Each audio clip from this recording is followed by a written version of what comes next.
Amen. C'était le mardi. Nous étions en train de prier. Lorsque l'apôtre avait nous en train de prêcher, nous avons prié. Et puis, malamon a mis la moni 5 visions. Donc, Yoka. Ça dit que apôtre a soteya, yo bandi ko sambela.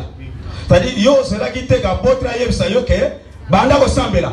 Kaka ndenga soteya, yo qui katira yo ke ifona sambela. Vous voyez cette différence là? Moi je veux que c'est du voilà. Il y a des gens qui sont ailleurs. Regardez, suivez-moi ici. Ça ne sert à rien de prêcher si vous ne comprenez pas. Ça, c'est plus qu'une prédication. Ce qu'il dit là est plus qu'une prédication. Est-ce que vous comprenez ce que je déclare? Tala. Frère, tu comprends ce que je dis ici? Hein? L'architecte, tu comprends? Awa makamba qui architecte des ades. Hein? Il n'a pas attendu qu'apôtre Loba, Awa Sikoyo, Bandako Sambela. Il n'a pas attendu ça. Qu'est-ce qui a fait que Motoazo Teya, Yé Mbala Mokwa Bandiko Sambela, peut mieux se fondre à Bandiko Mona Biloko? Détermination. Il faut et c'est les caca naipé. Il y a des gens qui sont prêts. Il y en a qui sont. Après, si on parle la langue, si pour la langue qui est moto, batu bazala bana tembe mingi. Na lobili kamo oye a parler la langue cette espèce de katinanga. Est-ce que na kosa la test ni de katinanga? Bako comprendre ngama ope na comprendre ni que cette espèce de katinanga. Maman Lili azali awa abelaki. Maman Lili ko tele mo woya. Est-ce qu'on peut mettre la Yesu Christ mon boko? Maman Lili yaka.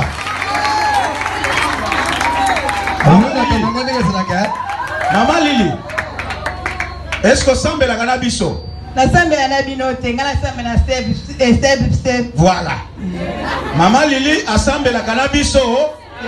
Tala. Landa bien. Rebecca. Na osa la théâtre te poso ki muto lobby boy bobani oseka.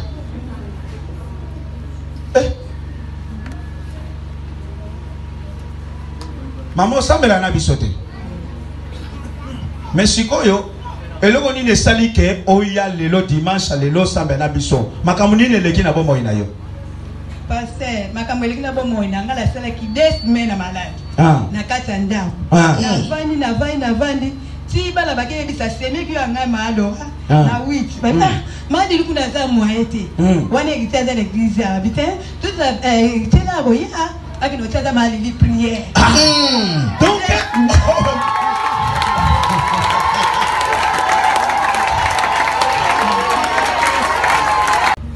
après, si on parle la langue, si pour la langue qui est moto, batu bazala bana tembe mingi.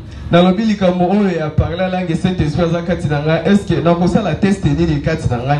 Bako comprendre ngama ope na comprendre ni que cette espèce de katinanga. Maman Lili azali awa abelaki. Maman Lili est-ce qu'on peut mettre la Yesu Christ mon boko?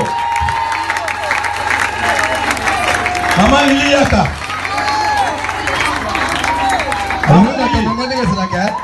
Maman Lili. Est-ce que Sambe la Ganabiso? La Sambe la Nabinote, la Sambe la step. Voilà. Maman Lili a Sambe la Ganabiso. Tala. Landa bien. Rebecca. Na osa la théâtre te poso ki muto lobby boy bobani oseka.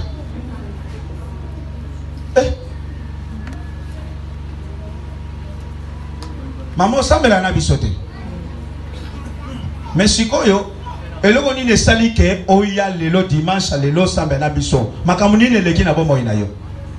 Pasteur, makamuni leki na bomo ina ngala sala ki 2 semaines na malade. Na kata ndao. Na vandi. Si bala bakeye bisa seme ki anga malo. Na 8. Bata, mandi luku na za moyete. Wane gitaza l'église habitant. Tout tena boya. Akino tata mali prière. Donc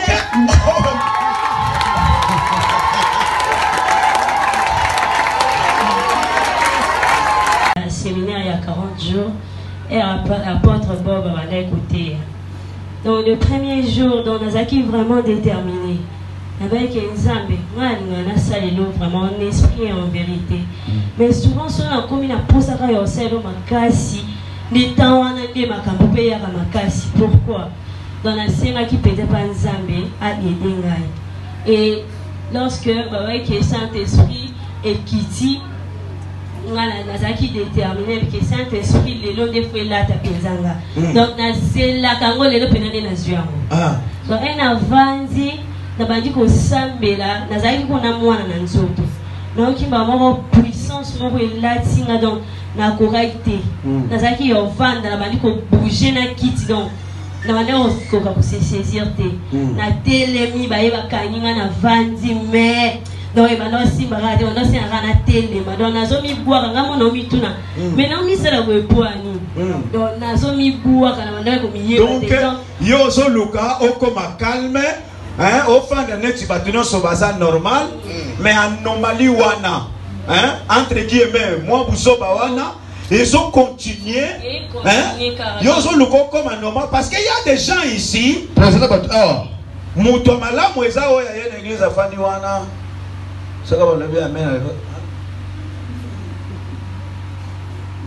Ok. Mais c'est ça. Non. Amen l'église. Amen. Oui, nous avons témoigné makamane onza bazusala pour nous biso nyoso. Mardi na prière malgré tout na yaki retard na fanda ki ana. Olena bana obonde la ça pas intention ba pesaki na bana osenga. Mawana Nzambe kata bomo na ngai pour infidélité on a manifesaki abana osenga mawana Nzambe infidélité nini infidélité na retard on a yaki. Ok. Oui. Est-ce que vous voyez ça? Est-ce que vous voyez oh makambo alobi on azo senga pardon pour aller église en retard awa prière wana bato ebele ko sala ngo ezaneti azo sala maseki. On a eu koya na retard, c'est ton droit. Yamba molimo au centre pour que koya na yo na retard et comme les somme. Amen. Amen. Le papa. Oui, tant na bani ko c'est ko bonne la bonno bongo. Malamona inamiye baki lisusote njonga ne wana ngamo na bomoto na yeba ke nona osenga pardon du péché na balimi sanga mais njonga ne na bana osambila su bomote na kota direct na langue na bana omiye balisusote ti tamombo na yo njonga na bomoto na mituninga moko louange ezate njonga ne louange sembeka ki babani déjà côté ya na zomiye balisusote. Amen l'église. Amen. Bana Nzambe soki tozotema tozotatola eza ba aventure te nga personnellement donc makambo ekomosanga lokwa liboma donc chaque jour au moins Nzambe azoyebisanga makambo ya vie na nga moko na nsima mosusu. Bon oyo ekamwisinga makasi ezalaki vendredi donc jeudi nanu tant tozalaki na prière Nzambe azotalisa nga église tozalaki na se ya nzete ya marakuja bamakuja teli ebele to komo wele lango na sutuki na bande ko zela mama zela bondoto il faut balimbola ozalaki na se ya marakuja oyiba marakuja ngai na ndako na biso esika na botami na koli tozalaki na nzeta ya marakuja na ye do marakuja eza na poche nanga na bandoli yango ata na fufu so which class na 12h fufu ya pa bilo eza to saini sur marakuja na pilipili oli biso to tangi tele ba jovio na tongo 1500 na 12h 1500 na pokwa 1500 non nana ko fait son bon. Maintenant écoutez yoka ba marakuja teli mais est-ce que balobi bazo pesa bino mutu na mutu moko tondawela est-ce que c'est là tozo limbola eloko wana po bato mosusu bakokanisa lokola balobi ba marakuja ezalaki seke biso tozo eza na bato bakoswate. Amen église. Amen. Bakino na bakino zinga nanga mutu agoma ne balinga la bien te mais bon comprendre nga. Alors bana Kiswahili mais la zoe ko la lingala. Donc là hérité longo na kati ya église nga na kokota awa na zi oyo nga na yaki koluka.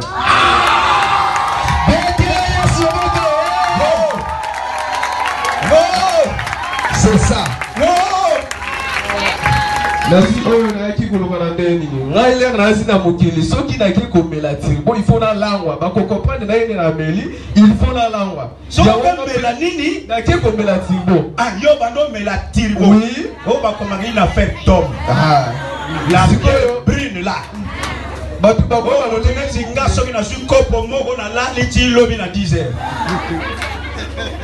batu ba ko ba lo lengi ke na la na meli il faut na langwa siku ndene ezala kati na nga siko na décision oyo pe ya part ya nzambe na zwi décision o nga na lobaki keno na ya na église il faut pe na zwa oyo nga na ekoluka awa yango eza molimo mosatu kati na ngai parce que bakoyeba lolengi nini ke nga naza na molimo mosatu nayaki awa avec ba vie de prière 48 jours tozalaki nango ya plus baenseignement ya nani apôtre Bob tozo continuer nango toujours nga pe na mikotisamaki na 48 jours wana natikala kosala yango te depuis na botama nano atikala kosala yango te tozo continuer ti baninga bazokoya bazoparle alange nga na loba na classe na notre traversée na série na otanga na elikia na école primaire na moni voiture moko yé et puis automatiquement na longwa ki bato babelinga il m'a dit encore cette fois là et ala ki ngam na salaki après la moto kenaki vacances parce que d'habitude on a que vacances na Ipen to kenaki vacances na Ipen to ando be tabale na baninga na raté na kuya na libulu moko munene falon le loin vraiment je me rappelle de ça ozo seka tozala awa kozaki diba anda belongo za motu ya hein donc tobeta bale na baninga na Ipen libulu moko munene na linga na trébucher na kati et puis avec quelqu'un yaki a longolinga Dieu m'a encore dit que cette fois là aussi c'était lui qui faisait ça et puis il m'a dit que non n'a continuer pour ça il sait où il va répétez à l'obénini n'a continuer pour ça il sait où il va m'amener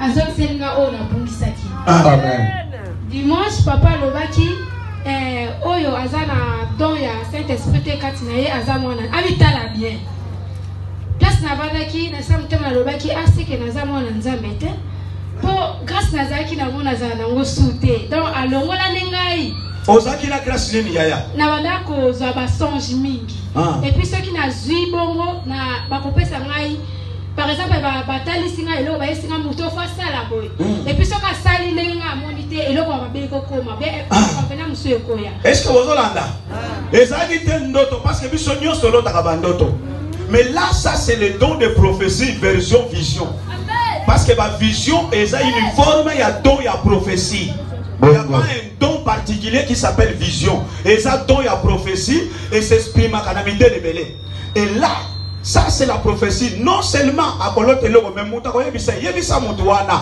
asala boye soki mutu asali yango amoni pe nkebo na nzambe soki aboyi ko sala c'était ça la grâce qu'elle avait et lis-moi hein ndoko suka nazaki ezaki ya frère Josué to partager ki na yepe akama ki kutu makamna isaki Josué eza bongo me beka lisolote kawo isana batu bayeba ka ba secret ya yo ebomba na me ye nzamba talisi yango loba te hein akama ki kutu pona yeba ki ete menazaki révélation pona ye